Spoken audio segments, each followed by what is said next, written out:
പ്രശസ്തനായ film director Atley ഒരു നല്ല സ്റ്റോറി പറയുന്നുണ്ട്.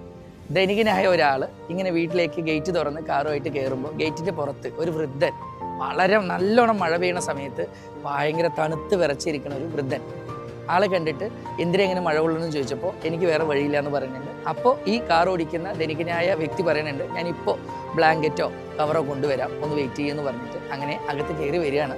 അകത്ത് കയറി വന്നു, വീട്ടിനകത്ത് കയറി ഭാര്യയെ കണ്ടു, കുട്ടികളെ കണ്ടു, സ്ഥിരം അവരുടെ റുട്ടീൻ തുടങ്ങി, ഭക്ഷണം കഴിച്ചു, ഉറങ്ങി. പിറ്റേന്ന് ഉറങ്ങി എഴുന്നേറ്റപ്പോഴാണ് അദ്ദേഹത്തിന് ഓർമ്മ വന്നത് തലേന്ന് രാത്രി ഗേറ്റിന് പുറത്തുള്ളൊരു വൃദ്ധന് താൻ കൊടുത്ത വാക്ക്, ബ്ലാങ്കറ്റോ കവറോ കൊണ്ടുവരാം, ഇപ്പം തന്നെ വെയിറ്റ് ചെയ്യുമെന്ന് പറഞ്ഞിട്ട്. അദ്ദേഹം ഓടി വന്ന് ഗേറ്റ് തുറക്കുമ്പോൾ മരിച്ചു കിടക്കുന്ന ആ വൃദ്ധനെയാണ് കാണുന്നത്.